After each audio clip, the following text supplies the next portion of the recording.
Hi everybody in the YouTube world. Hi everybody in the Hello.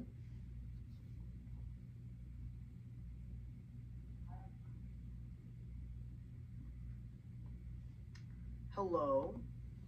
All right, we are back on Hello YouTube World. My name is Nicholas Montez, and you're watching my YouTube channel, The Teenage Movie Critic. And today, we are doing a very fun video. We are doing my updated movie collection video, which usually these types of videos are actually very exciting to make because I get to talk once again about movies that I barely get to talk about on this channel, but I also get to talk about some new movies that I got in the past few months. And just to let you know, it's pretty much going to be the same, just a few new movies I got from this past decade. More importantly, they were movies I got from this year. If you want to know what they are, just go watch my Christmas haul that I did back in December. But that's pretty much it. With that said, let's go ahead and get started. But before we do, let me go ahead and edit the content chapters.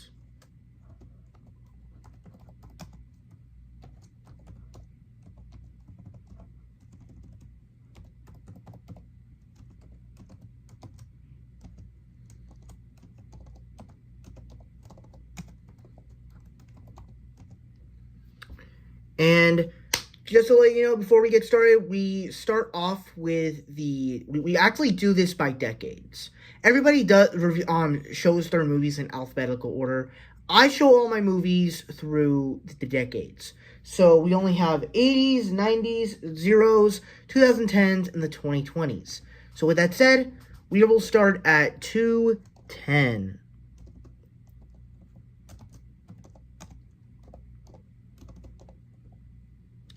All right, so this will probably be the shortest of our collections. Hang on, let me get some water.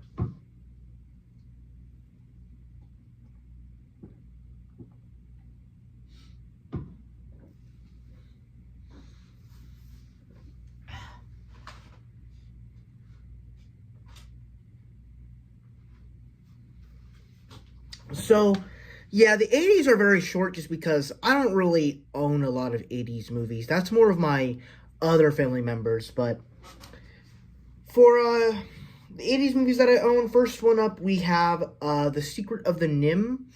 Never seen this movie, and I probably will never see it for a long time. I don't know if it's a Disney movie. Oh, it's MGM Kids. Alright. Is that the line from Wizard of Oz? Never mind. Then we have one of the films, the only film in the 80s era that I have seen, Follow That Bird. The first theatrical Sesame Street film that I truly love. And, I mean, obviously, there's other Sesame Street films that I love. But for me, this was, like, the first one where of course, I grew up with Elmo and Grouchland. I grew up with Elmo's Christmas Countdown. But that was another one that just, like, it deserves more respect because it was for the true fans of Sesame Street that experienced it in the late 60s and early and all throughout the 70s. And to be honest, I don't think there's really been a Sesame Street film that's able to capture that, where you're able to have a main character of Big Bird, but have all the other characters, like, have great moments, be so funny, but also be so emotional at the same time. Like, it's pretty awesome, and it's one of my favorite films ever made, partially because it's my childhood.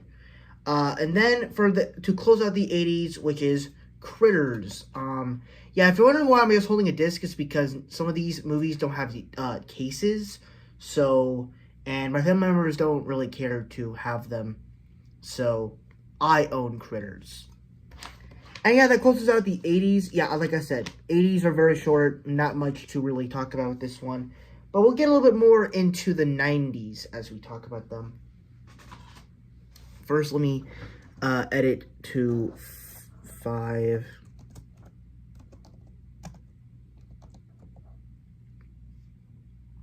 All right, we'll talk about 90s now.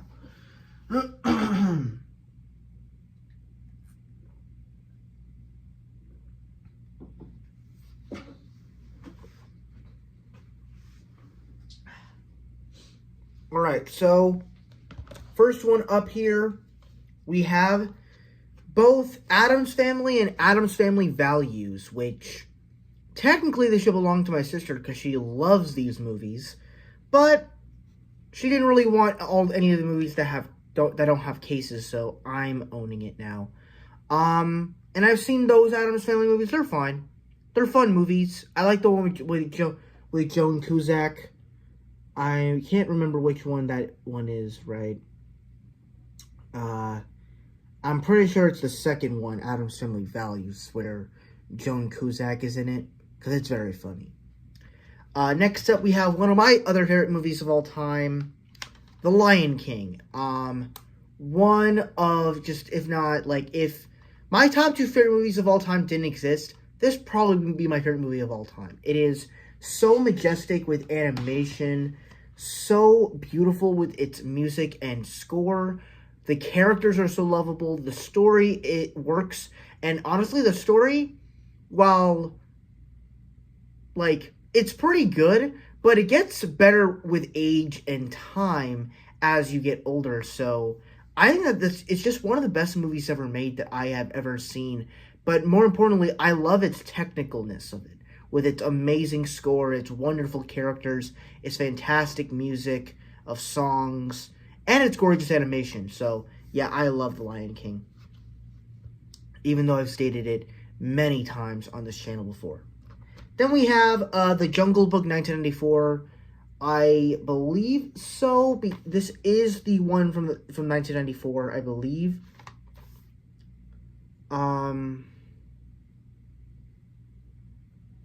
Is it? Because it says Rudyard Kipling's Jungle Book, the original classic. But there's no... Let me see.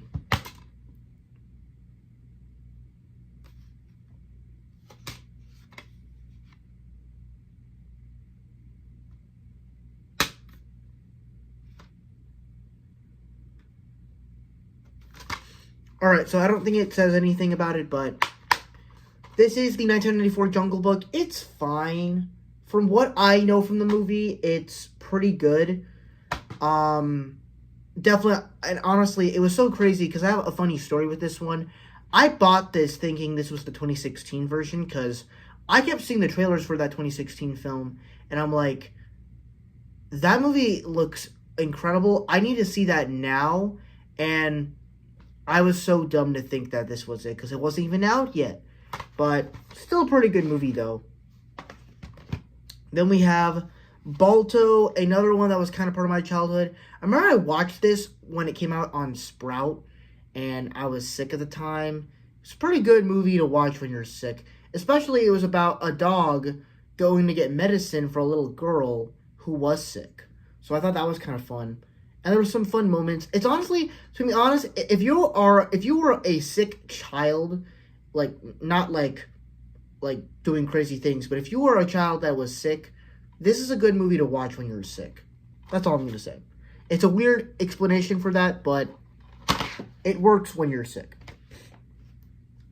Then we have Matilda, a 90s classic that takes the little girl from Mrs. Doubtfire and puts her in the lead. You got Danny DeVito directing this, also starring in it. The principal in here is terrible, but that's what makes it so much fun. All of the elements in the way they made this film was just so great, where you have the characters you're supposed to hate, and then you have the characters you're supposed to love, and it just adds in all this greatness. Then we have Beauty and the Beast, Belle's Magical World. I've never seen this one. I haven't even seen Belle's Christmas yet. So, yeah, this one, I'm not gonna lie, it felt like a Beauty and the Beast TV show, but it never really worked. So, yeah, never seen this one yet. Sorry if I'm, trying to take a minute. I'm trying to put this back in order so that way when I put it back, it could be back in order. Then we have The Lion King 2, Simba's Pride. This movie, it's kind of gotten better with age because, Is this as good as the original? It's not. But I will still say there's things that live up to the original. Like, I love a lot of the music in here. Like, He Lives in You is a great song. Deception is a great song. I also like the way they kind of did a different story with this one, where the first Lion King was, like, based off Hamlet. This one's now based off Romeo and Juliet. And there was a lot of creativity with that. And I will say it is a little weird that Kovu does look like Scar and he's in love with Kiara. But at the same time, it's like, they never really confirm if Zira was actually with Scar, or if Nuka is Scar's son, or anything of that. All we know is that they were just followers of Scar, that followed in Scar's footsteps. That's all we know. But I can't deny that this is kind of a homey, good-feeling movie. So, I actually think it's one of the better direct-to-video sequels. So, that's my thoughts on The Lion King 2. Then we have Tarzan. Oh boy, Tarzan. What's actually going to be crazy, if any of you follow me on Instagram or whatever, you know that since January, since my birthday, I've been obsessed with this movie. I don't know what happened. I don't know what clicked into my mind that has gotten me, like, I have not been obsessed with a movie for this long, and this to me is insane. And honestly, I have changed it in my Disney list on Letterboxd that, yeah, Tarzan is one of my favorite Disney movies now. I mean, it's always been one of my favorites, but for me, it's like top 5 favorite now because of how much I've listened to the soundtrack. Like, you check my Spotify, the main, like, honestly, that's the thing I love about this movie is the soundtrack. Phil Collins did something so special with this movie. The soundtrack is one of the best soundtracks I've ever heard in a Disney film. I may put it just above Lion King, but that's such a high bar because Lion King soundtrack is so iconic. But Phil Collins is just great, man. And what's actually crazy is this past week on Tuesday, I believe, I actually tried out for the talent show and I sang "Son of Man" at my school school auditions for talent show. So that was very fun. I thought I did pretty good because I kind of messed up a little bit, but I got back on track. But yeah, so that's my thoughts on Tarzan. It's a great film, and I might even go sing Two Worlds, Son of Man, or even You'll Be in My Heart once this stream is over. I don't know, that's debatable.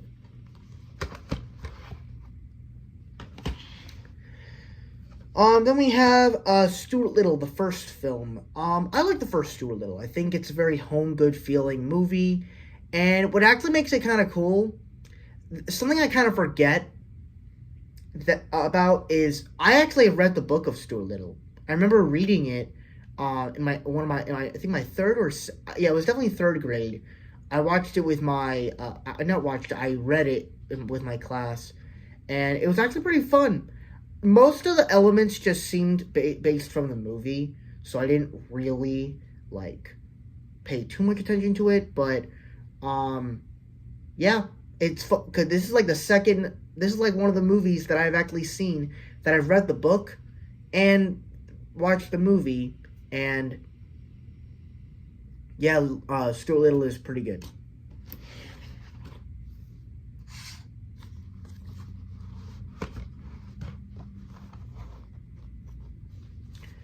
Alright, and then finally we have another Sesame Street movie, Elmo and Grouchland.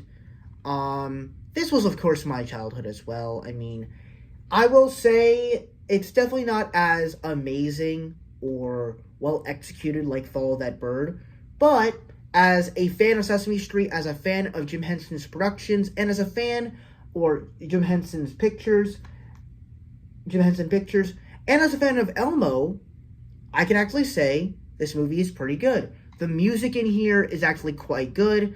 I like the way they do the world of Grouchland.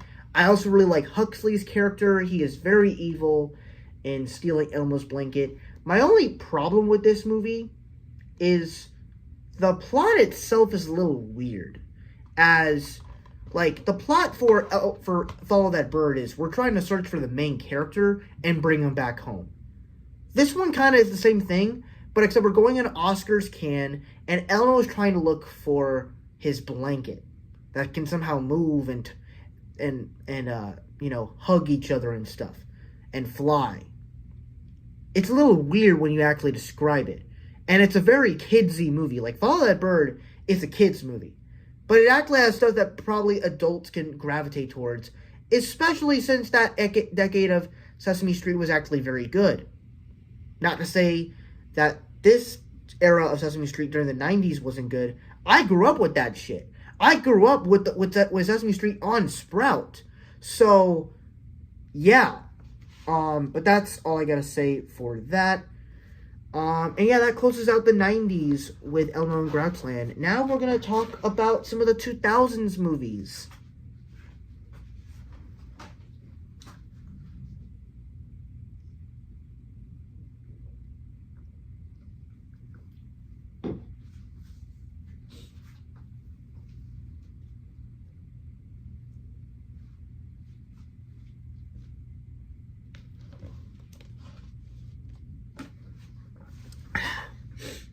It's getting a little crowded over here. Okay,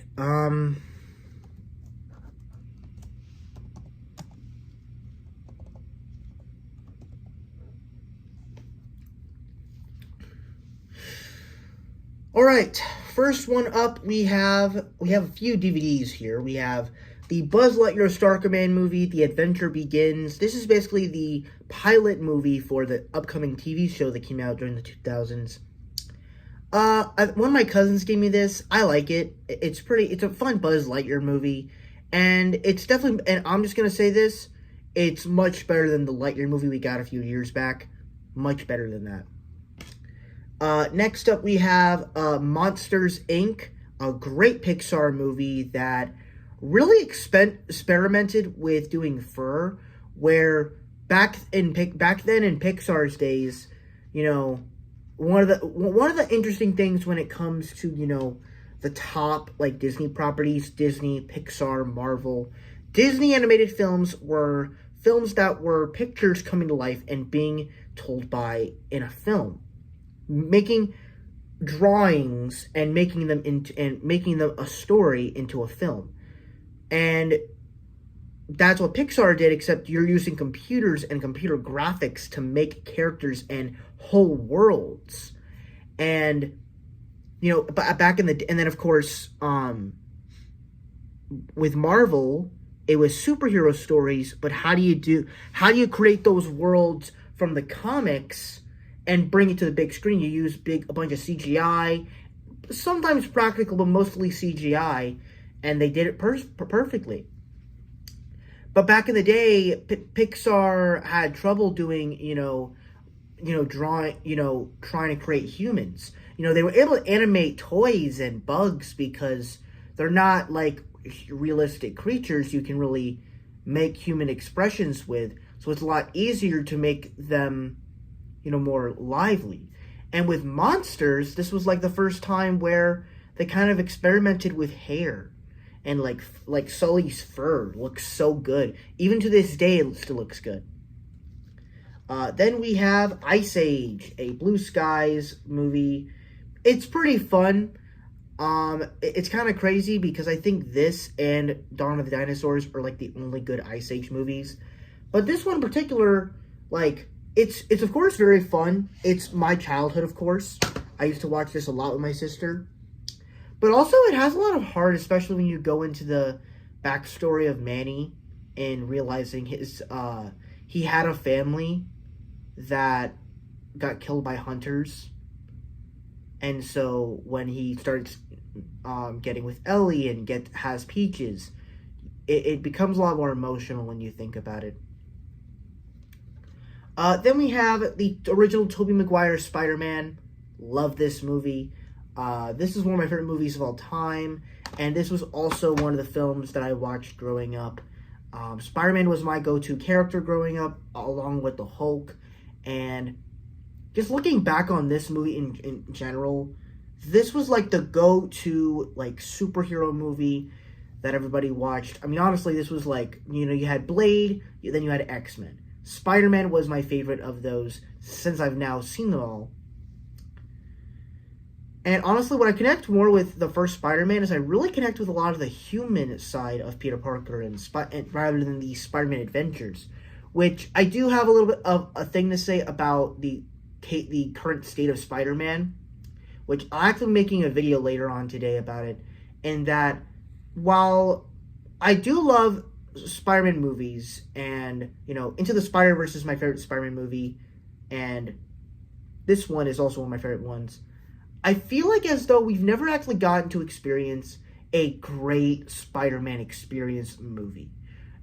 Because the only times we ever get to experience a great Spider-Man movie is either an origin story, a reboot, which there hasn't really been the best reboot, other than maybe like Tom Holland, or it's a multiverse movie. And the multiverse films have been able to do it perfectly, but that's the thing. When can we ever see just Spider-Man in action doing normal Spider-Man things, where the adventures of Spider-Man are awesome and the action scenes are so dynamic and everything, but at the same time, the Peter Parker stuff is just as interesting as the Spider-Man adventures. If anything, I think the best Spider-Man shows or something, the only stuff that has been able to prove that and do that are the Spider-Man video games or Spectacular Spider-Man in general. I think that they've been able to do that perfectly. And we'll see what happens with Spider-Man 4, because I really hope that movie is a street-level movie. I don't want it to be another multiverse film. It does not deserve to be that. Then we have Lilo and Stitch.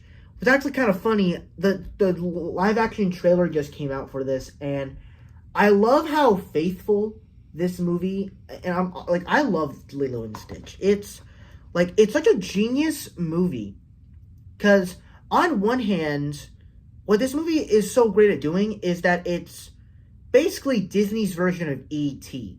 If you actually think about it, except it's in Hawaii, and a bunch of aliens are trying to hunt down Stitch, except instead of the CIA. Or the scientists that want to experiment on him.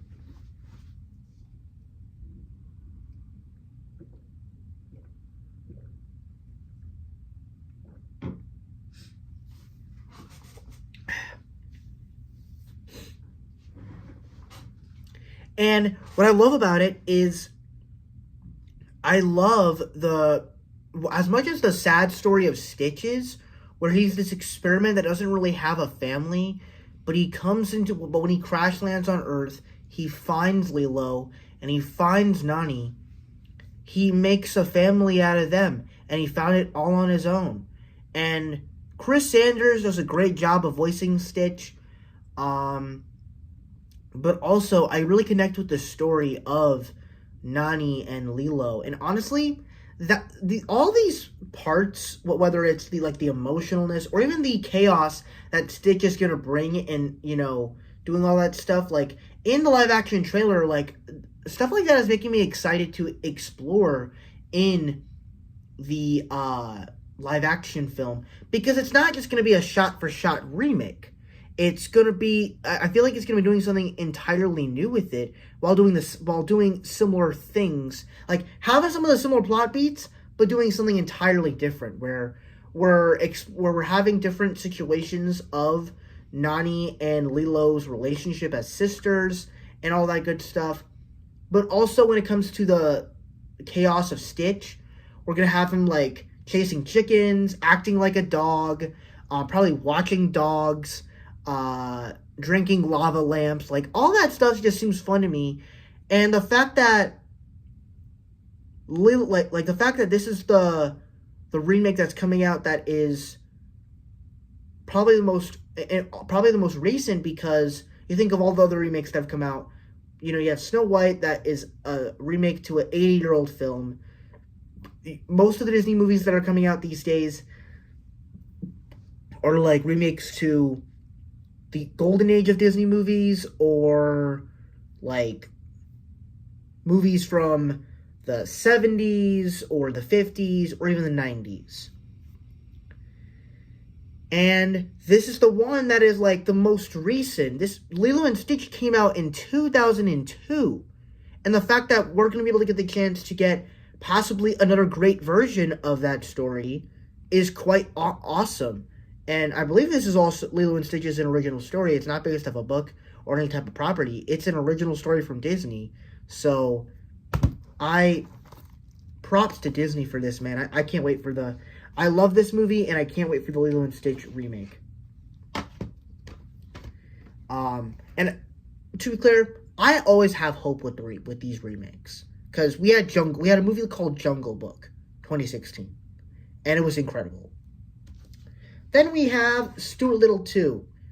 I think this movie's really good. It updates the CGI a bit better. It has a better story. The soundtrack is also pretty vibeable. I remember listening to, is it on here? Let me see.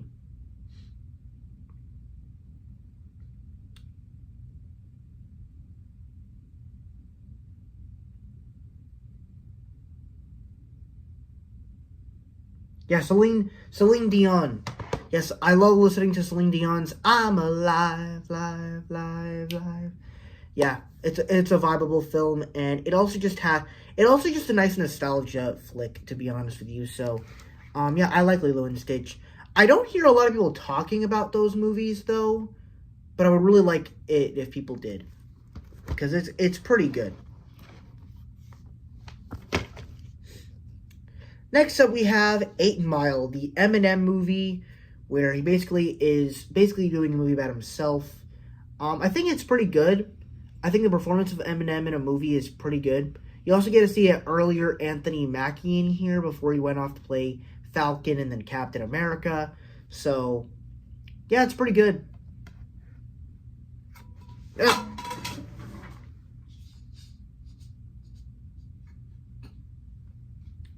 My fault.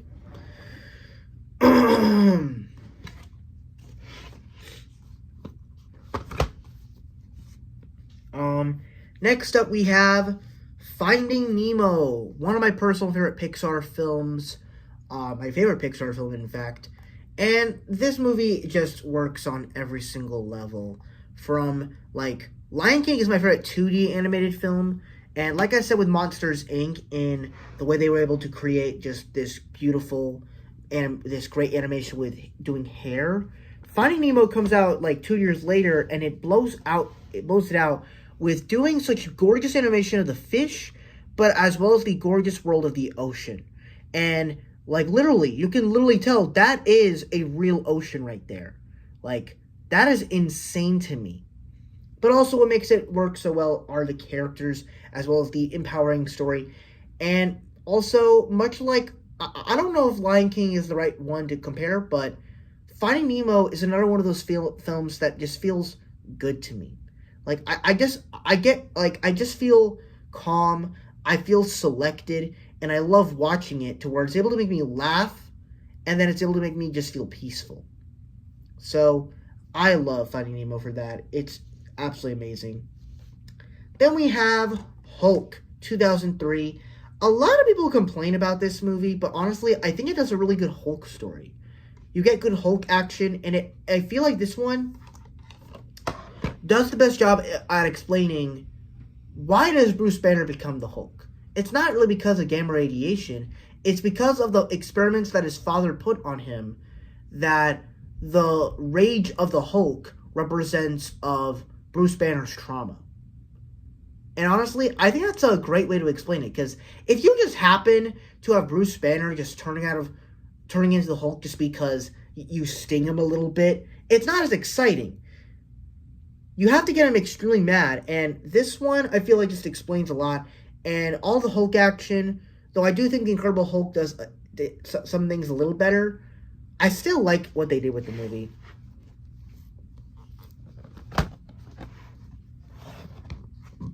And I also love the Daredevil movie from 2003 as well. Then we have Dumb and Dumber, When Harry Met Lloyd. I haven't seen a single Dumb and Dumber movie, but hey, it's Jim Carrey, so what can go wrong, right? But I haven't seen it yet, so I have no opinion on it. Then we have Mean Girls, Lindsay Lohan's big movie coming out after Freaky Friday and The Parent Trap. I thought this film was great. This is probably my favorite Lindsay Lohan movie. I think she's great in here. The script is great. You also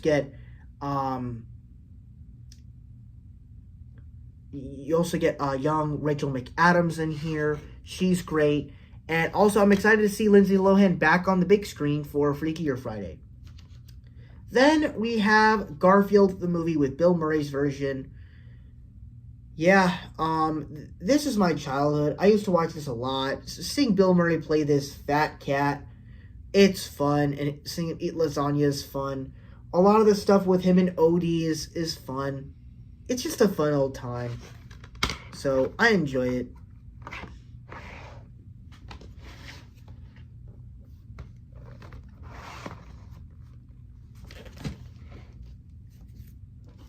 Next up, we have a comic book sequel, Spider-Man 2. Honestly, this movie has grown on me by quite a lot, actually. Because normally I don't normally love a lot of Part 2 sequels to things. I tend to love the first films in movies or the third films. I'm more of a fan of third movies in trilogies or something like that.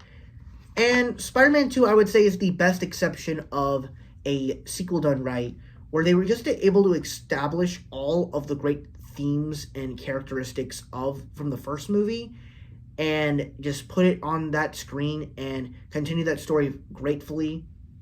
And it's absolutely fantastic. The action is amazing. Alfred Molina as Doc Ock is fantastic. And honestly, this just feels like one of the best films in cinema. Not just a superhero movie, but one of the best films in cinema of exploring life and having a great cast and all these guest appearances. Like, it's so fun. And having so much fun with the Spider-Man world is great. Then we have a double feature with Shark Tale and Flushed Away. I like both of these movies. Shark Tale, I think, gets a little bit too much hate. Because it's trying to make fun of, like, old mafia movies. And it's trying to be its own at the same time. But at the same time, like, I kind of like it, too. Even though its audience is a little confused. And then Flushed Away, it's a good stop-motion movie. I enjoy it.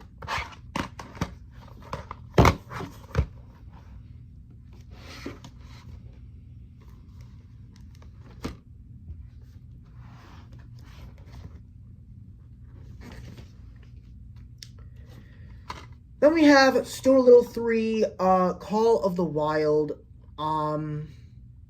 It's pretty good. It's not my favorite Stuart Little movie. I will say, I think it's kind of weird that they made this a 2D animated movie. You have Stuart Little going off with a skunk, meeting a skunk and fighting a beast.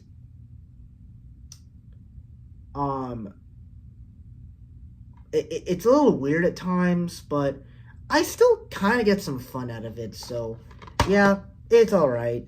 Not the best one, though.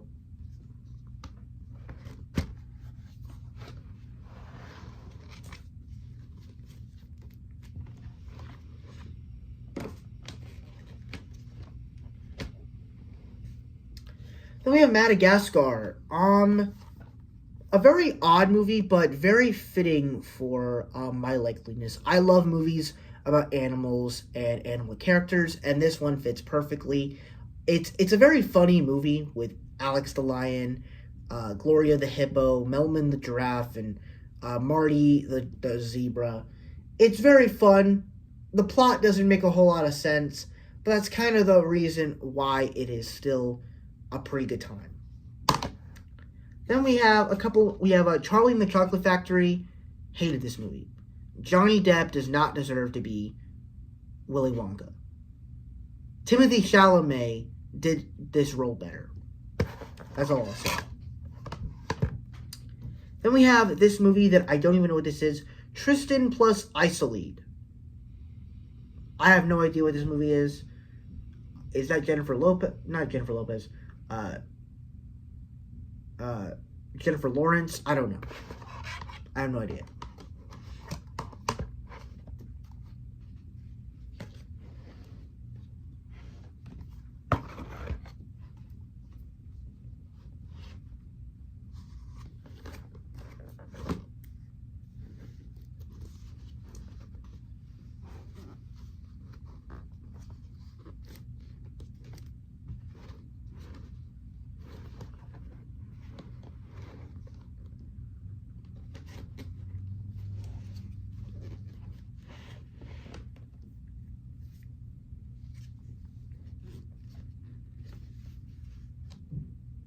All right, next up we have Spider-Man 3. Spider-Man 3 I think is pretty good.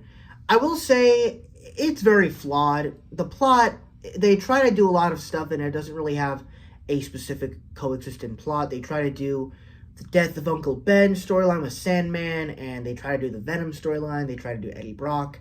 They're trying to balance Mary Jane and Peter's relationship, and yet that, I would say that's like the best aspect of the movie, in the way that Peter's life is now going good. He's able to figure everything out, but Mary Jane's life is falling apart, and he's not really being there for her, which is kind of sad. But it makes for a kind of good drama, and but at the same time, it's like in the way that the plot comes together, and especially when he just goes to the suit, it kind of works in the way things are going. So it's like, it doesn't work, but then it kind of does. So it's an odd film, but I still like it. And I also like all the stuff they do with Harry and stuff. So yeah, very odd movie, but kind of makes sense in the way they did stuff. Then we have Ratatouille, another great Pixar movie that kind of seems overrated at times, because my sister would watch this nonstop. But then as I kept rewatching it, and like, I'm not the kind of guy that puts this film on a normal normal basis, but if it's on, I'm gonna watch it if there's nothing else on. But honestly, I look at the masterpiece-ness of this movie, especially like when you're doing a studio from Pixar, where before this they made a film about talking toys and they made two movies about talking toys that were so compelling. They made a movie about talking monsters and talking bugs that were so great. They made a story about talking fish, so amazing. They made their own little spin of a superhero film, so great. Okay, they made a film about cars, talking cars. It wasn't exactly as special, but it was still something really good. And then they came out with Ratatouille about a rat learning to cook. Peak cinema, can't say more. And yeah, they made a masterful thing with that. I love Ratatouille. And there's also another Pixar film that is not in the zeros, but it's actually in the 2010s, which we'll talk about later, that I think is overrated, but it's actually become one of my favorite Pixar films, and Ratatouille has actually become one of my favorite Pixar films. Next up, we have my favorite Christmas movie, Elmo's Christmas Countdown. Wait. Okay, I couldn't hear the DVD in it. But yeah, this is my favorite Christmas movie for a lot of reasons, actually. It's got a great message. It combines my favorite stuff of Sesame Street with Christmas and Sesame Street. You combine them together. Now, I know we've had other Sesame Street Christmas movies in the past with like Elmo Saves Christmas and Christmas Eve on Sesame Street. But for me, this was one that connected with me the most. First off, they fully go into the storybook aspect, to where Stiller the elf is telling this story through a literal storybook, and the whole street becomes storybook-like. And one of my favorite things about Follow That Bird is the way that the street looks like a real street. It doesn't look like a street on a television set. No, it actually looks like something cool.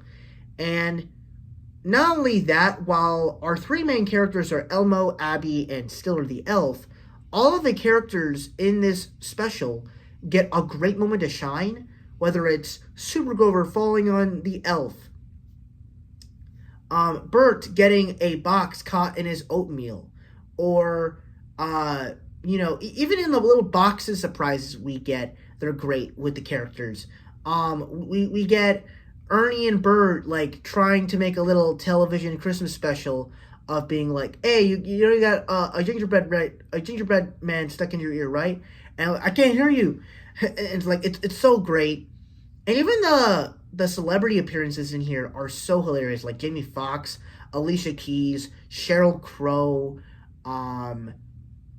Kevin. You even get Kevin James as Santa Claus, and even more importantly, the versions of the Christmas songs in here are so iconic that honestly, I remember November 1st, I pulled up the first box surprise of Elmo's Christmas Countdown and posted on my Instagram story, and it was one of the greatest things I've ever done. So, yeah, Elmo's Christmas Countdown is great. I'm going to try not to talk so long because we're spending a little too much time on the zeros. Okay, next up we have Sugar. Sugar is a great baseball movie, possibly my favorite baseball movie besides The Sandlot. And I watched this film strictly because I was trying to watch the the Anna Boden and Ryan Fleck films, who are the directors of the first Captain Marvel. And I think it's a very good film. The acting is great. And I believe that the guy that's in the movie plays Corvus Glaive in Avengers Infinity War. So that was really cool. But overall, just great film. Then we have Kung Fu Panda, one of my personal favorite movies of all time. I love this movie, and we might be getting into another talkative state here, but for a long time, the second Kung Fu Panda film has always been one of my favorites. I've always loved the second one for its intense action and its lovable characters. But for me, I've actually connected with the second one on a deeper level. And if you don't know, Kung Fu Panda 1 is actually my 9th spot for best films of all time. I might do a top 10 favorite movies list one day, but I'm not sure. But for me, the first Kung Fu Panda just works for me so well. It's my favorite DreamWorks movie, if you can't tell. And I think what works so well about it is, number one, I love the idea that we're having a panda doing kung fu, to where it's able to be so funny, yet so serious at the same time, and able to handle these amazing themes. And I love the 3 character arc journey of Po, Shifu, and Tai Lung that is so fantastic. Where Shifu took Tai Lung in, trained him to be the greatest martial artist of all time, to have all these expectations of being the Dragon Warrior, the Valley of Peace's greatest hero. And Oogway thought he wasn't good enough because of the fire in Tai Lung's heart. And so what Tai Lung did is he decided what all that expectations of him learning to be great got to his head and led him to doing terrible things, but like raiding a village and destroying things. And that is something that is kind of dark and crazy. And what makes this so emotional especially with Po's character, is he believes Shifu can change him just like he did the 5. Like, sure, everybody makes fun of him, the way he smells and everything, but it's literally his heroes. That should hurt even more when it's your heroes that are saying that to you. But what makes this even more sad is, and I'm sorry to ramble, but I have to talk about this because it's been so amazing that it never hurts more than every day just being him. That hurts even more when hearing that. And then you get the gist that Shifu taught the Furious 5 different ways of fighting. And especially if you watch Secrets of the Scrolls, where he realizes, I can't teach Tigress my way of fighting because she's not a red panda. She's a tigress. So she needs to learn her way, just like she does with Monkey and Crane and Viper and Mantis. And they all have their own ways of fighting. And Po needs to now learn his way of fighting, but not to be muscular and a big Dragon Warrior type character, but he needs to take him and learn to embrace it. Learn to celebrate him and learn to be proud of who you are. And I think that's a brilliant message. And the fact that he defeats Tai Lung not through trying to be like the Furious 5, but being himself and fighting like he does. I think that's fantastic. So I loved what they did with the first Kung Fu Panda movie. It's experimental. Then we have also all the side characters are great. Mr. Ping, the Furious Five, all casted by great actors. Even the amazing score from Hans Zimmer and the fantastic action sequences, masterpiece. Then we get the Incredible Hulk. Just discussing from the last Hulk movie, I think that this movie's pretty good. It doesn't do anything quite special or amazing, but it's still pretty awesome. Coming out after Iron Man, it is a little weird, but I still like the movie, so it's pretty good. Then we have Hannah Montana, the movie. I'm not gonna lie, I don't know why I have this. Like, I never was really obsessed with Hannah Montana. That was my sister's thing. But I don't really know why I have this. I probably should give it to her, but I don't really think it matters, because if she wants to watch the Hannah Montana movie, she can go on Disney Plus for that. So, yeah.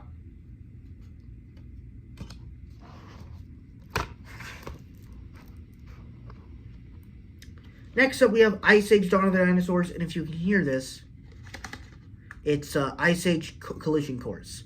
So technically that's part of the 2010s, but I don't care. But yeah, I think this is a pretty fun little movie.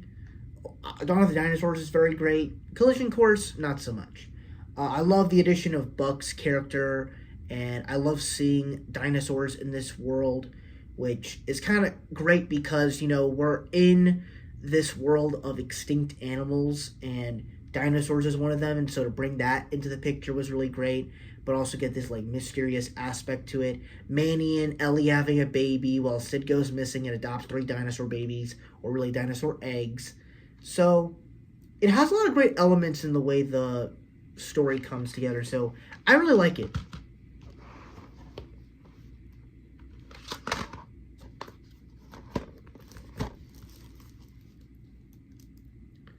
Alright, then we have Paranormal Activity. Once again, another movie that I think my sister should be owning, because I never seen Paranormal Activity, not even the first film. So, and I'm not really a fan, I've never really been a big fan of VHS or anything like that. So, yeah, I'm not a big fan of this one. And then finally, to close out the zeros, we have The Blind Side. Pretty good movie. Sandra Bullock is pretty good in it. It's based off a true story. I remember I watched this during the COVID era. It was when I started 7th grade. And so, yeah, it's pretty good.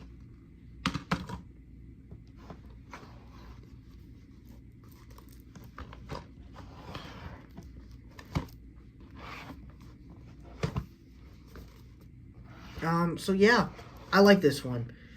And that closes out the zeros. Oh boy.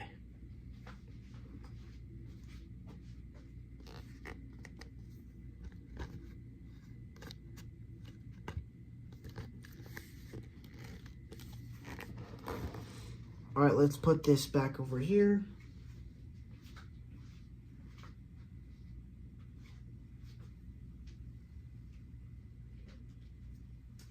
And then we got a whole big stack of other movies around here for the 10s. Oh boy, let's do this. Let's get this big bad boy.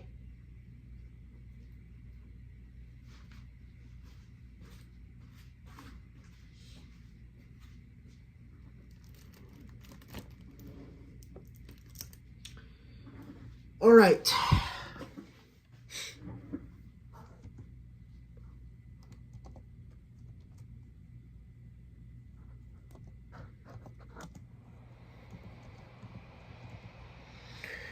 All right, so let's start off with the 10. Now let's get on with the 10s. And with the 10s, I'm going to try not to talk too long about some of these movies, but, I could lie about some of this stuff, so let's just get with it.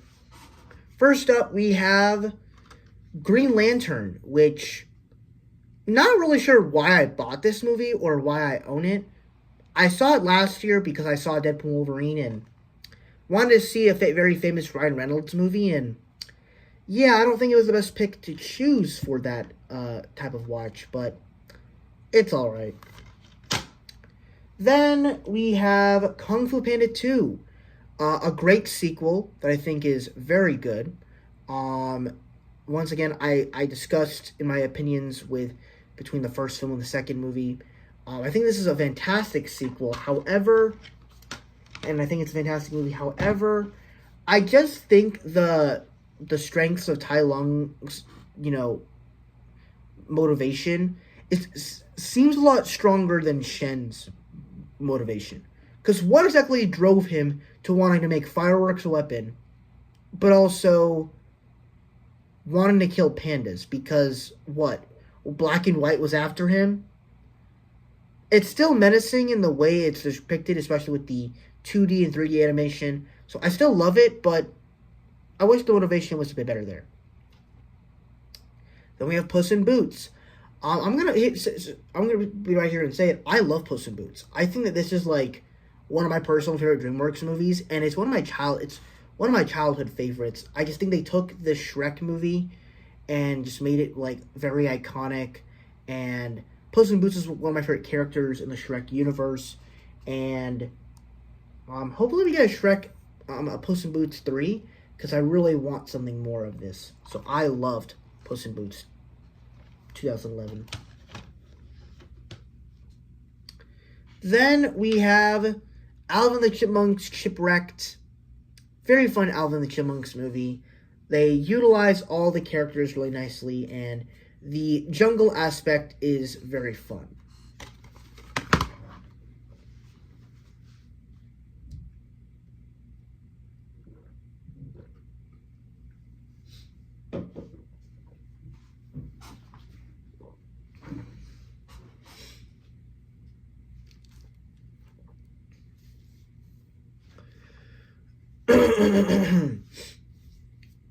Then we have the first Avengers. Absolutely love this movie, and honestly, as much excitement we get from watching the Avengers team up in this movie, and the amazing third act, and seeing these marvelous characters team up together for the first time on the big screen, I will say, in the first two acts of this movie and the way they build up to it, I actually think those stuff is quite good too. Like, it's kind of underrated, if I'm being honest. And it's overhated. Like, I like the opening sequence to the Avengers, and Loki escaping and kind of shutting down all the power and everything. Or even just our heroes fighting each other was kind of nice. And even like them trying to bring the helicarrier back online and fighting all these little soldiers, like, it's typical action, but it's all the build up waiting to get to the big stuff. So yeah, I kind of like some of that stuff. Then we have Interstellar, a Christopher Nolan movie, which honestly I have no idea why I own this movie. I have no idea.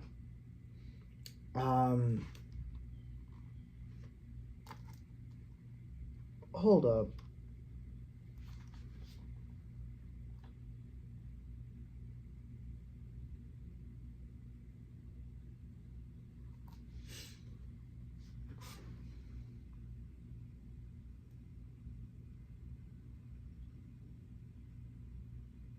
Okay, I think I did this something out of order. Hold on. We'll get to there eventually. But yeah, Interstellar, pretty good Christopher Nolan movie. I wasn't crazy about it like everybody else does, saying it's like one of the best movies of all time. But I still think it's pretty good. It's pretty solid. And yeah, I think I messed up with the 2015 movies. Give me a minute.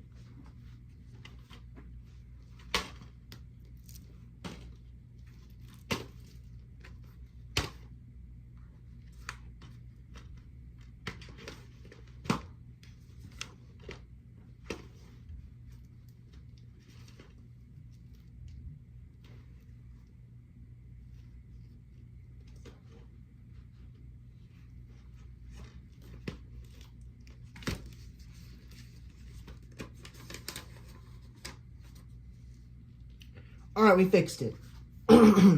Next up, we have Big Hero 6, a movie that I was kind of obsessed with for a little bit. I'm not obsessed with that as much anymore, but I still do love it. I think it's a pretty great Disney superhero movie. Making a Marvel comic book a Disney movie was kind of fun and a clever idea. Baymax is such a lovable character, and I like that they kind of like to sit with the emotions and not just pour it on like it's nothing. I love the way they did this, so yeah, Big Hero 6, it's great. Do I think it deserved Best Animated Feature at the Oscars in 2014? I don't think so. I think maybe Lego Movie or Book of Life deserved it. Next up, we have the SpongeBob movie, Sponge Out of Water. I think it's a very fun SpongeBob movie with a lot of fun antics. There's a clever story with it where the secret formula goes missing, and so we need to find it. But everybody thinks Plankton stole it, and so now they're thinking he's innocent. SpongeBob has to prove that he's innocent, even though he's been like a marked enemy for years. I think it's a very interesting premise. The fact that we're only going in to Out of Water for like the last third of the movie is kind of disappointing, but for what we get in there, it's still pretty fun. But is it great? Not really, but it is still kind of fun.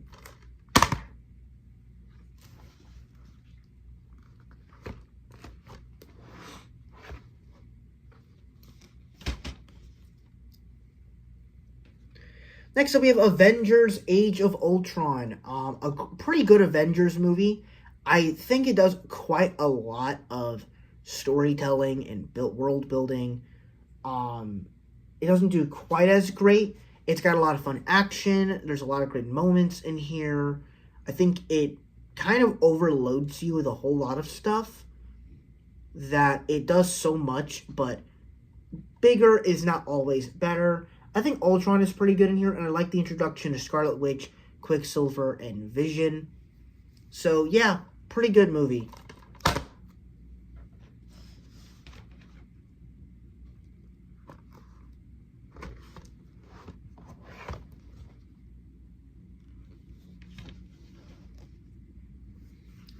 Then we have Alvin and the Chipmunks wrote The Road Trip.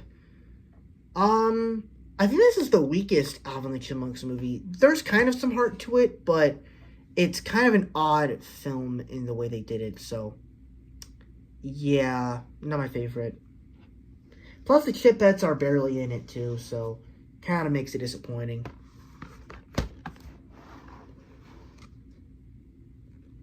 And I think Ian's not even in the movie as well, so yeah, it's very weird. Then we have Descendants, the first one. Really love this movie. R.I.P. Cameron Boyce. Love the music in here, surprisingly, especially coming from a Disney Channel movie. I love the premise of these villain kids trying to become just normal kids in Auradon. It's very cheesy with the way the world is crafted, but at the same time, it's got good music numbers, a pretty good story, and likable characters. And this is also coming from Kenny Ortega. So, yeah, it's very good in the way they did some of the storytelling here.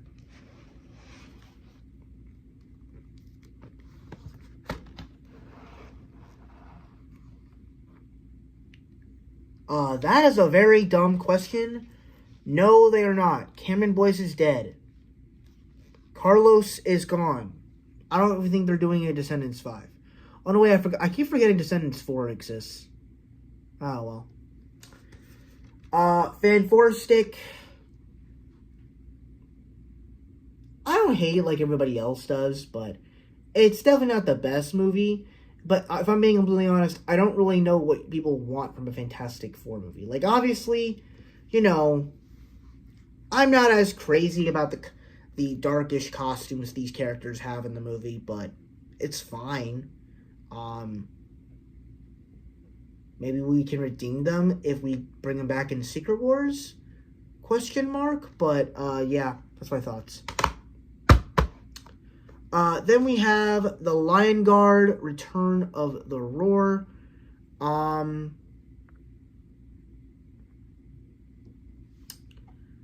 Pretty good movie. I liked it. I thought it was a good introduction to the Lion Guard TV show. And I like the Lion Guard TV show, to be honest with you. So I thought it was a pretty good film. I will say it definitely is aimed for lower children, but I still enjoy it because it's Lion King. Some of the music is good in here, and some of the animation is still colorful as ever. So, and it was also nice to hear James Earl Jones play Mufasa for the last time until he plays him in the live-action Lion King. So yeah. Then we have Creed 1 and 2. I remember I got this about a few years back. I love the first two Creed films. They're these great movies, sequel to Rocky films that are just great. All the performances are great. The boxing scenes are fantastic. And the way that they came up with these stories about about Apollo Creed's son was fantastic. So I love both of them. And Creed 3, I don't own, but I think it's a great movie. It's the weakest of the trilogy, but I still think it's a pretty great Creed movie.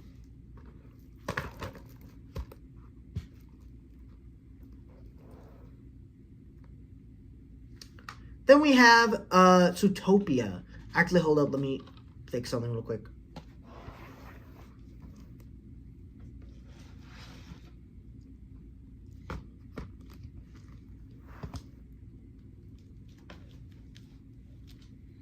Next up is Zootopia. One of my personal favorite Disney movies. Of course, I'm a huge fan of animal films, so this one fits perfectly in my demographic where, you have all the cute animals for the children, but you'll have a very connective story that ties things together really well, creates a very inventive world, and develops a story where predators are kind of like the people we are prejudiced towards in real life. I'm not going to state what, but, people that are not white. That's all I'll say. And I think it was a very interesting story, the way they were able to relate that to a bunny and a fox was really interesting. And the way they were able to create a story where, predators used to hunt down prey and that's not really allowed anymore. And to really explore that kind of story in a Disney movie is really something interesting. And honestly, I'm interested to see where they're going to go with the sequel. Because we know we're getting the other animals like fish and reptiles and birds. There's something interesting with that. So I think that they'll be able to craft something very amazing with it. Only problem is I just hope they keep the emotionalness and also the comedy scenes like they did with the original. Hopefully they keep that.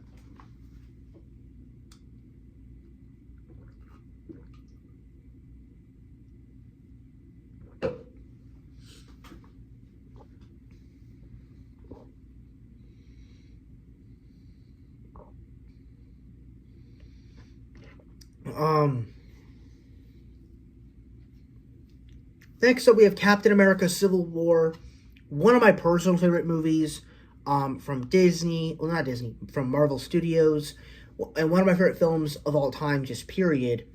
And that this was one of the first Marvel movies where I just said I absolutely fell in love with it. And this was really before I used to watch, like I said, I used to watch Spider-Man and Hulk and all that good stuff. And yeah, you don't have Hulk in here, but it is so good that you get this story that's able to tie in with the Avengers, the tie in with Captain America at the same time, and that the fact the politics of the Avengers battles tie in with the politics of the world is insane to me. And plus you get great action, you get a great story about friendship and how far will you go outside of the law. And also does a great introduction to set up Infinity War, and does a great job of introducing Black Panther and Spider-Man. Perfect. Then we got Finding Dory. I saw this in the theaters, and this was a very fun time. 2016 was such a vibeful year for movies. You had, and it was so much even more fun when you had this on Netflix. Granted, technically, I think it's a lot more magical now that it's on Disney Plus rather than on Netflix. But Netflix, it's got some good movies, but I kind of miss the days before we had Disney Plus, because sometimes you can just put on a movie on Netflix and just have that good summer vibe. I remember just watching movies like late at night with my sister, and it would just be so much fun. So yeah, Finding Dory, a very good movie. Then we have The Secret Life of Pets, possibly my favorite Illumination movie. I connected with this so much. Yeah, people say it's like Illumination's version of Toy Story, except with dogs. I don't care. I like it. I think like them traveling around the world like this. If anything, it's very. I think it's a lot more creative in the way that the first Toy Story was, except it's able to do it more present day. It will have a lot more funner characters, and yeah, it may not be as iconic like the first Toy Story was, but it's still able to have clever characters, and basically I feel like it's able to be more fun and kiddish at. So I still think it's a very fun movie, and I think it's pretty great in the themes and all that good stuff.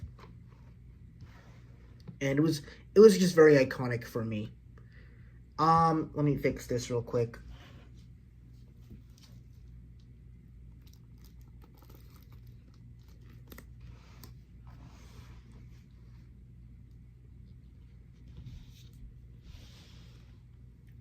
Next up, we have Spider-Man Homecoming, the first Spider-Man film in the MCU starring Tom Holland. Well, the second appearance of Spider-Man in the MCU, but the first Spider-Man movie in the MCU. I thought this film was pretty great. It's very rewatchable. It's very comedic. I love the street-level vibe of it, and I like that we actually get a very young Spider-Man in the MCU. And I really like Vulture as a villain. He's very underrated in that the reason why he's just trying to fend for his family, which makes him a great Vulture for the character. So I think all this stuff just works really well. I do wish he just stayed in New York more instead of going to Washington, D.C. But honestly, I feel like that's just one segment of the movie. Like, he's not in Washington the whole movie. He's just in that one scene. So, still a very good movie, though. Then we have Thor Ragnarok, a great Thor movie that basically, because, I wasn't a big fan of the first two Thor films, because it's like, they tried to do something interesting with Asgard. The look of Asgard they got right, but we never really got to, explore it or learn anything about it, besides maybe, a few wars with the Frost Giants. But this movie kind of is like, we need to get rid of Asgard because we're tired of all this boringness. So let's create a fun story where Thor has to stop his evil sister, and the only way he can do that is by causing Ragnarok on Asgard. And he thinks the entire time when Ragnarok is happening that he needs to find every way to stop Ragnarok. But then he has his sister to stop, so he has to stop Ragnarok and his sister, but he doesn't realize Ragnarok is the way to stop his sister. It's so clever writing. But at the same time, you get a fun adventure where the whole time you are in this film, you are in space the entire time. You're not on Earth going with Jane Foster and all that stuff. And you get more fun with Loki in the mix. You get Tessa Thompson as Valkyrie. You get the Hulk brought in here. You get Jeff Goldblum as the Grand Master. You get Cate Blanchett as Hela. And you get some great action, but you also get some great emotion. You get some pretty great comedy, as Thor became a comedy in the MCU.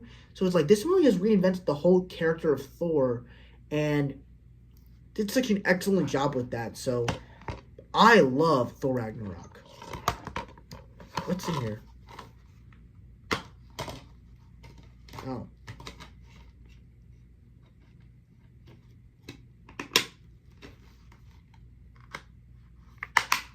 So yeah, Thor Ragnarok, great. Then we have Wonder, wait. I could have sworn I own Coco. Do I not own Coco on DVD? Or is that my sister? Yeah, I'm gonna assume it's my sister, but Wonder, yeah, Wonder is a phenomenal movie. It's one of my favorite movies of all time, just period. And I think the reason for that is because it's so relatable. Like, so relatable. The movie itself is about this boy who is deformed and he's going to school for the first time. And he doesn't have any friends, but at the same time people choose him for who he is. And this is also one of the films where I feel like all the performances are perfect in every aspect of the imagination, to where it's like a lot of this stuff I can kind of relate to, because like I have a sister and she goes through this stuff. We go through stuff. She has a best friend and she kind of drifts apart from them, but at the end of the day, that best friend that was really close to us came back in our lives. And yeah, it was very fitting. And she's had boyfriends, and she's able to make it work a little bit, but we're all still trying, and it's very fitting. So I think it's very good. Hello. Next up, let me fix this real quick.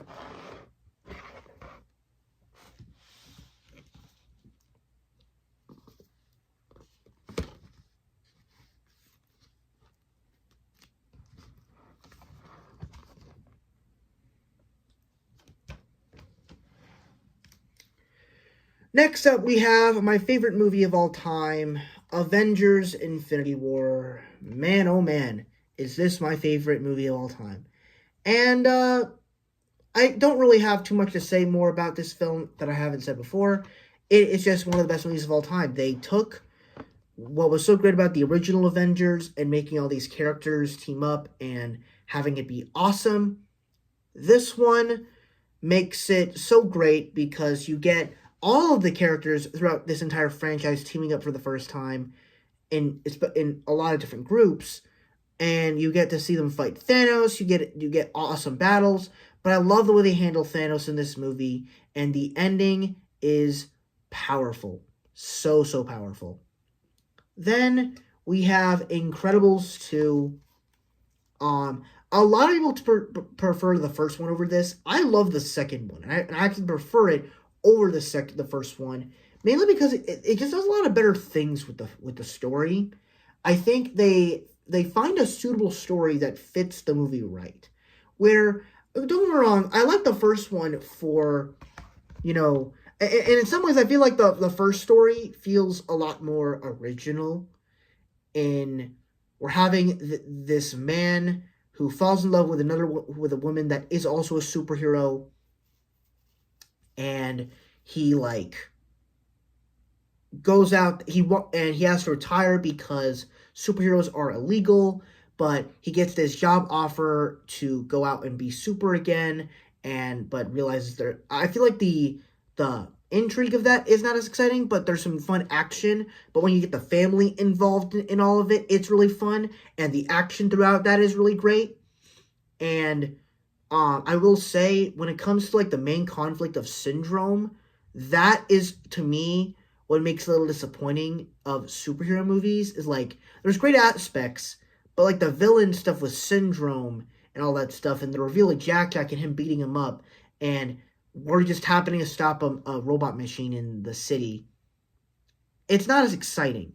Incredibles 2 actually delivers on something. The villain I think is a bit better, but the intrigue of these mind-controlled superheroes trying to get when you get the family involved, it's of course not exactly as clever or exciting, but it's a familiar plot that you can actually go along towards. The action is amazing. The story itself is pretty great, as we are trying to make supers legal, but the villain does not want that. I think it's very good. So yeah, I love Incredibles 2. Then we get Ant-Man and the Wasp. A pretty good film that, honestly, I didn't mind if it wasn't as good as the first film, because it wasn't trying to be that. It was trying to be a small little break after Infinity War, in which was a very big movie. So I liked Ant-Man and the Wasp. I thought it was good. Then we have Christopher Robin, a very good film that is a remake of all the animated Winnie the Pooh Disney movies. and basically taking the hook aspect ratio of Christopher Robin. Ewan McGregor is very good as this character, and I loved hearing Jim Cummings as the great Winnie the Pooh and Tigger and all that good stuff. So pretty fun movie and fun time.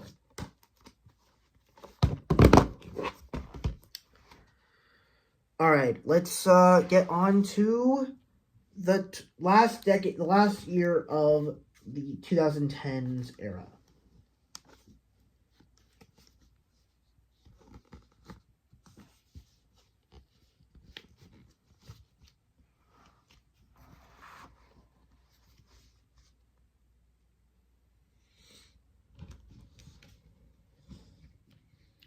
Then we have Captain Marvel. Pretty fun MCU film. I've grown on it. I don't know about anyone else, but I tend to like this movie. I like that we're in the 90s. I like that we get to see a less cynical Nick Fury. So there's just something fun and engaging about that. Then we have my second favorite movie of all time, which is Avengers Endgame. The culmination to everything we've seen in the MCU thus far, with tons of characters and great action.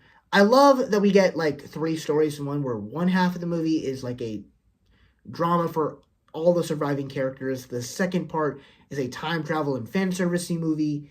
And the third act is basically bringing all the characters back and closing out all these characters' arcs and making a satisfying conclusion. And what better way could Marvel have done this with a great conclusion for this epic, marvelous story?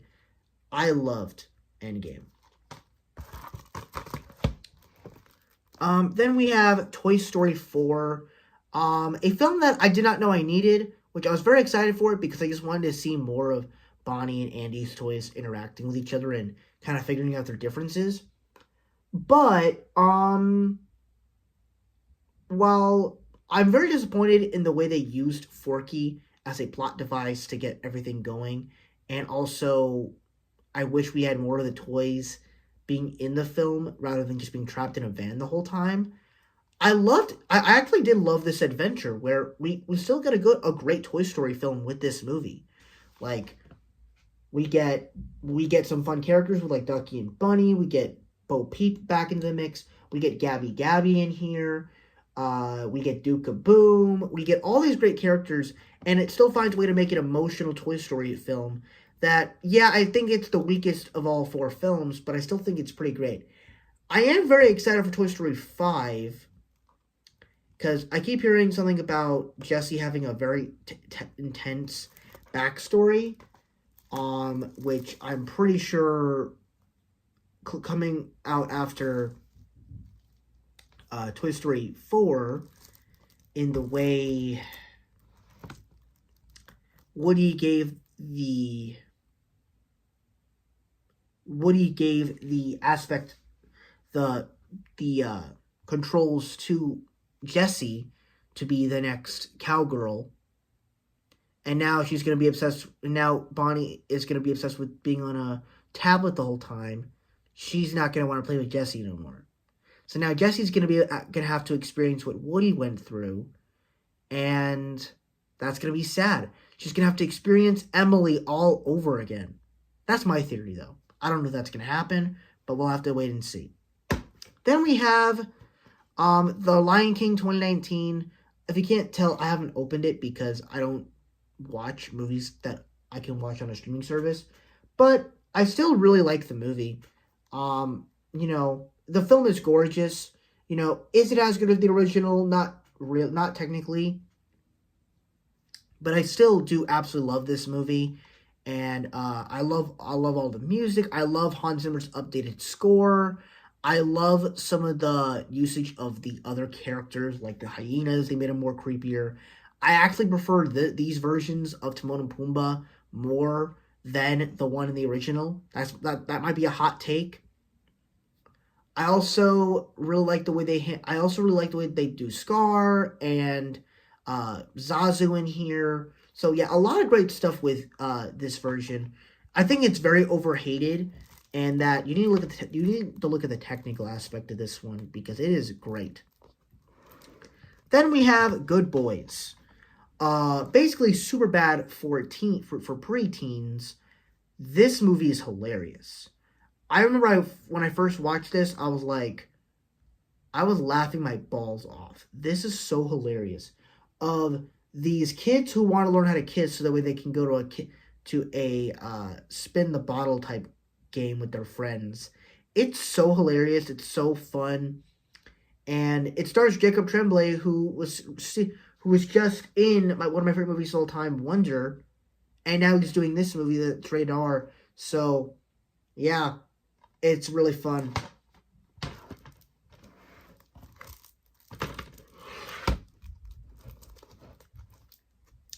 And then finally, to close out the tens, we have Frozen 2. So my sister currently owns the first Frozen, but I own Frozen 2. And I think this is a pretty great movie. What's actually pretty funny is this was the last movie I saw in theaters before COVID happened. And I kind of wish it was something else that I saw, but at the same time, I'm not complaining. I thought this was a great film to last see in theaters before they closed. I thought it was great. And it made it even more special when it came out on Disney Plus. So, yeah, I love Frozen 2.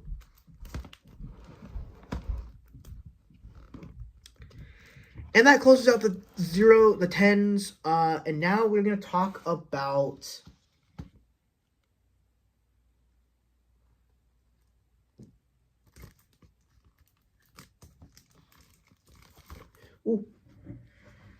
we're going to talk about the 20s.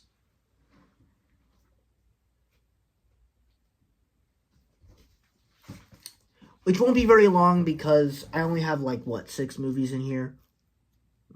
Yeah, 6 movies.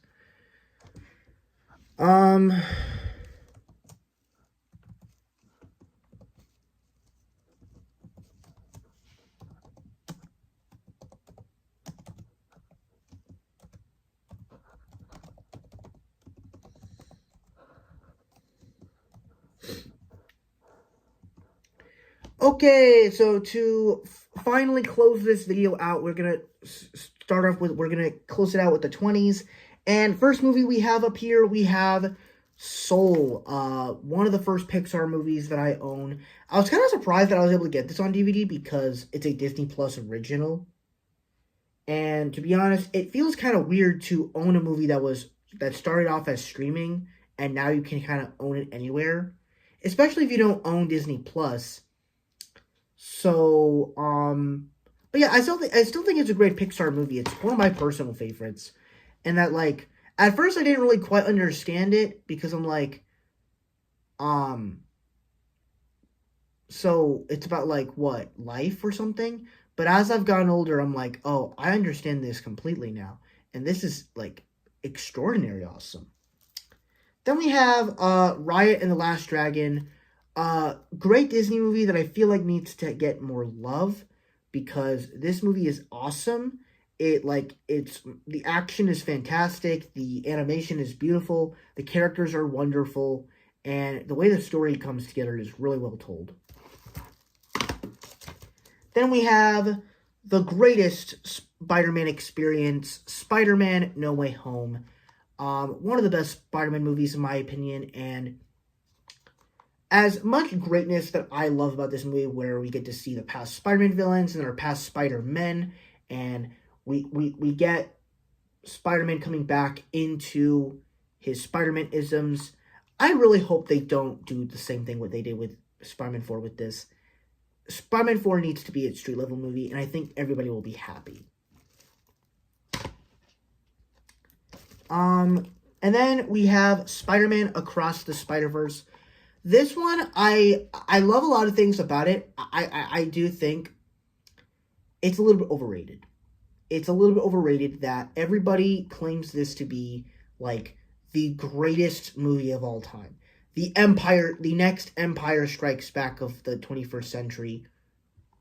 Can we stop calling it that, please? There's better movies than this. Guardians 3 is better than this. Inside Out 2 is better than this. Stop glazing this movie, please.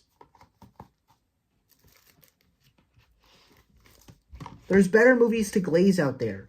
Killers of the Flower Moon, Mission Impossible Dead Reckoning, Elemental. There's better movies out there. Anyway, then we have our last 2 movies on here, which I'll just talk about instantly. Inside Out 2 and Deadpool Wolverine. They're basically the reason why I had to do this video, because they're new additions to my collection. Now I have to do a movie collection all over again. And, yeah, I'm not really going to say anything more about them because I've talked about them constantly on my channel last year. So, yeah, that's pretty much it. If you think I'm bored of this and I'm not as enthusiastic, it's because I've been doing this for like an hour and 30 minutes. So, yeah, I'm not tired. I mean, I am tired, but that's because I've been doing this for an hour. So, I'm done. I'm done with my movie collection. That is it for now.